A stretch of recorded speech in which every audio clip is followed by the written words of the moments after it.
I'm here in the Secret Bookshelf and I'm joined today by Dara McAnulty. Hello. How are you? I'm good. I'm really good, thank you. Good. And it's lovely to have you down. Travelled down from Castlewellan. Yeah, I did it. It's a bit of a journey, but it's worth it to be able to talk about the things I love. Yeah. And here today to talk about your book, The Diary of a Young Naturalist, which is absolutely fantastic. Oh, thank you. Been shortlisted for The Waymire Prize. Yeah. That was a big surprise. And that's only this week. The That was shortlist came out yesterday. Yeah, that's amazing. And you're the youngest ever shortlisted person, is that right? Yes, and also the first one for Northern Ireland. That's fantastic. Yeah. That's fantastic. I mean, I've read the book, and it's just firstly you're so passionate through it all, and also just your voice is very strong and very confident, which I think is really lovely to read. Yeah. So I mean, I suppose the first thing I was thinking, this started off as a blog, is that Yes, right? it all started off in a blog, and I think the blog was a sort of way to get what on earth was going on in my head out there in some way, and I kind of didn't expect anybody to read it because I was like, I was kind of writing it for myself at that point, and I was writing it so for many different reasons, for improving my writing skills, which I did want to improve, and I wanted to be able to speak about what I loved and was passionate about, and the blog seemed the best way of doing that, and I continued on since I was 12 was when I started, so it's been 4 years since I started. I haven't really put too much on my blog for the last year because I've been working on the book and that's taken up most of my time. But I remember that first, mostly it was like most of my mum's friends who were reading it. And it was, but then when other people started to read it, I think I was shocked was the first thought that came to my mind of like, why do people want to hear about what I have to say? And I think that took me rather off guard. But as the blog got better and better. I like my writing improved, at least I think so, and it kind of changed because it gave me that output that I had. I only really had an input signal into my brain from observation of the natural world, but now I had a way of expressing it because I didn't really want to talk to anybody because talking to people generally is just an annoying business to deal with, and I couldn't draw for the life of me, so writing was basically my only way, and it was probably one of the most enjoyable experiences and processes that I've worked through. Yeah. And the book still reads like blog entries, so were these blog entries at the start, or did you just carry that style over? I kind of wrote it. It was rather strange and organic because I wrote a series of blog entries. I created a new series for my blog, and it was called Diary of a Young Naturalist. That's where the title of the book comes from, and it was basically just chronicling what was going on in my life. And then I was talking to Little Tom, the really nice publisher who decides to get my hand on trying to write a book, and they said, okay, can you maybe we could put some blog entries together as a little tiny book, something like maybe we can give out to a couple of Twitter followers, something small. Then I wrote another entry, and then another, and then another, and then a whole season, and then another season. I was like, okay, well, might as well make it 4 because that's the entire year, and that's a nice round way to cut it off. And then I wrote another one into the next spring, which completely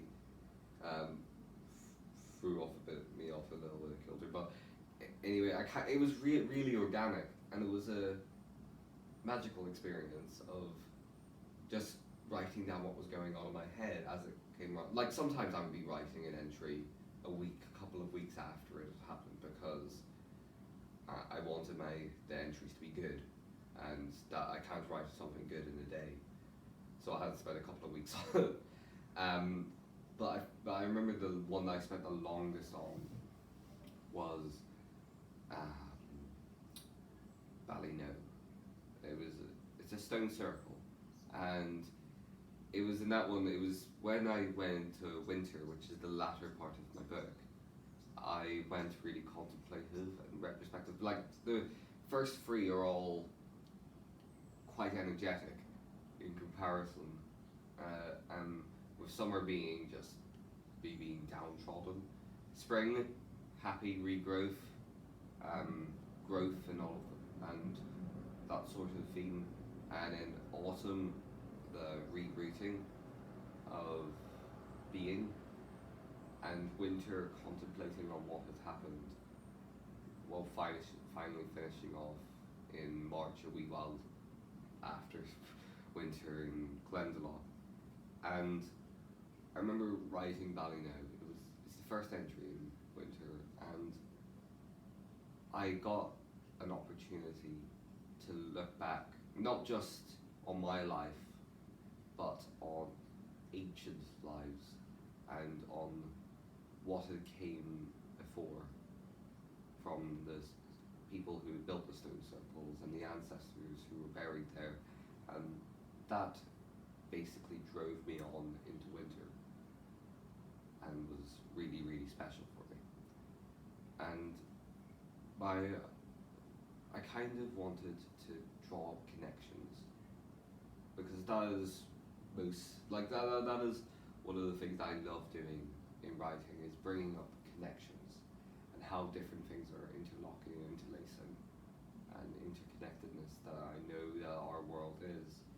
For example, the blackbird runs the whole way through the book. I start the book with it, I end the book with it, and it's dotted in the middle of the book randomly as well. And I had to make some way of reasoning with what was going on in my life, and this blackbird gave me an anchor.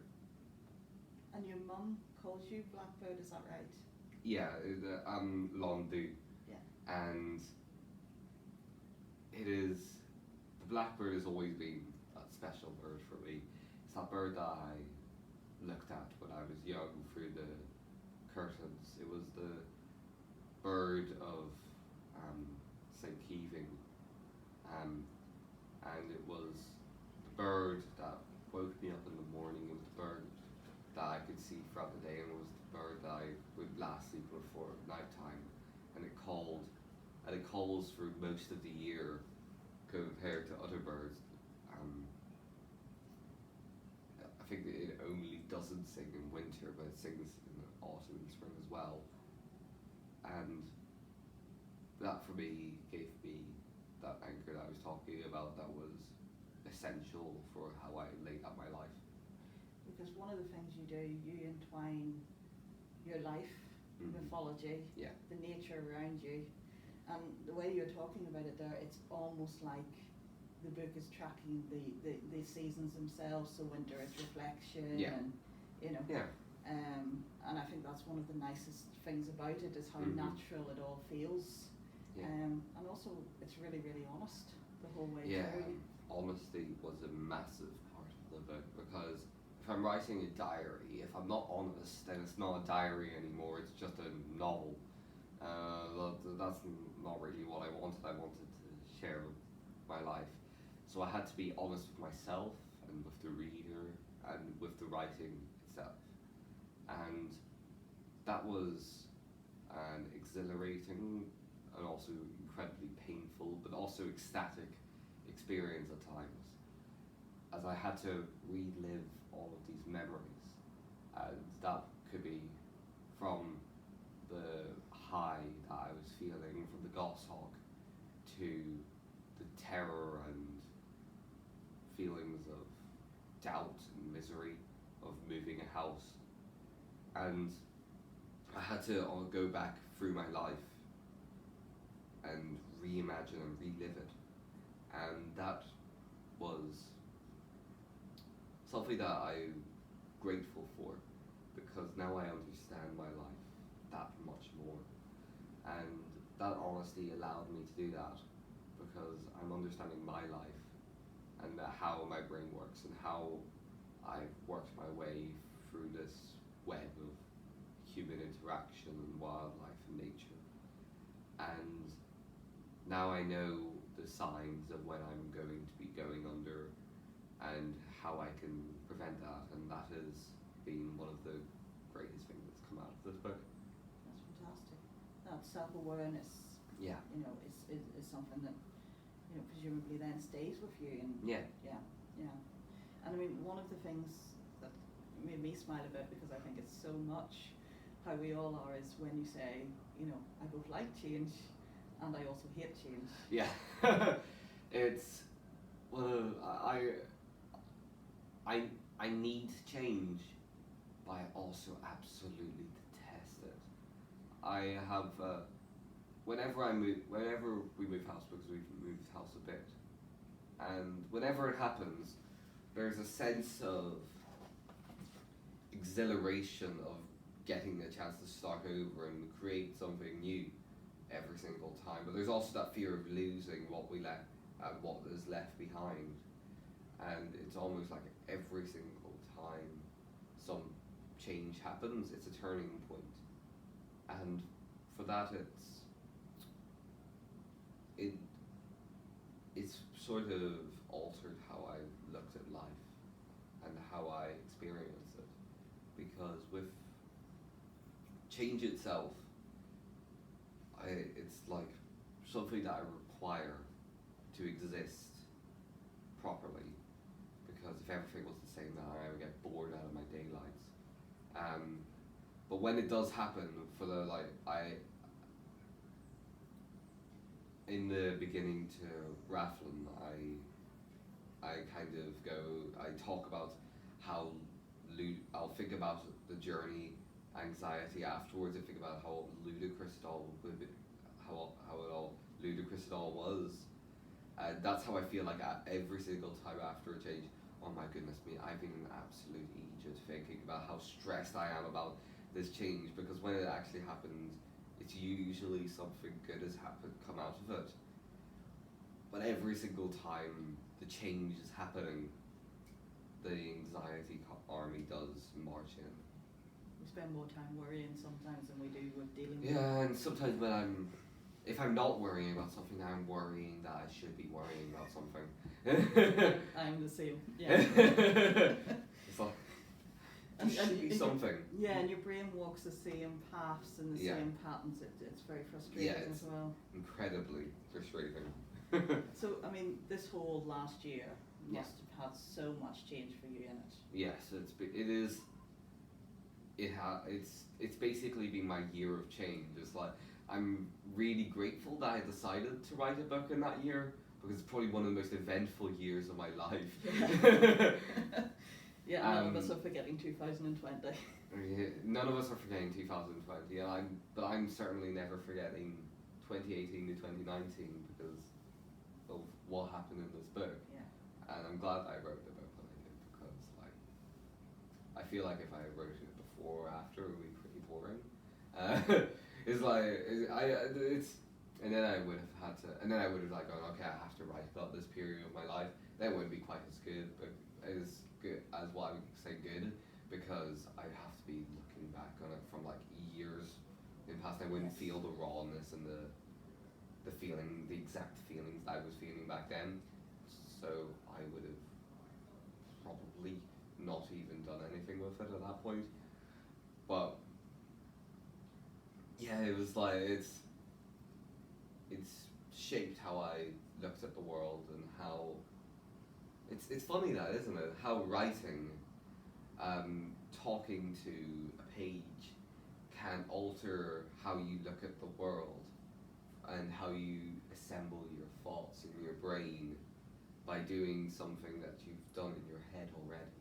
But do you not think, I mean, certainly whenever I write, I almost think differently. And Yes, exactly. I think that's it, isn't it? It's like you're making these connections that when you're speaking you can't really do, because even when I'm talking now, I'm probably missing about 500 things I would have noticed if I was writing it, and I wouldn't be making grammatical errors in my speech, and that I've got horrific grammar in speech. Anyway, I'm going off on a tangent. It's fine, I like that. But yeah, you definitely have a different way of thinking when you're writing. I always reckon my subconscious is more to do with what I write than anything I'm consciously aware of. And it's a space where I can let that come to the fore. Yes. Yeah, and work its magic a bit. Yeah.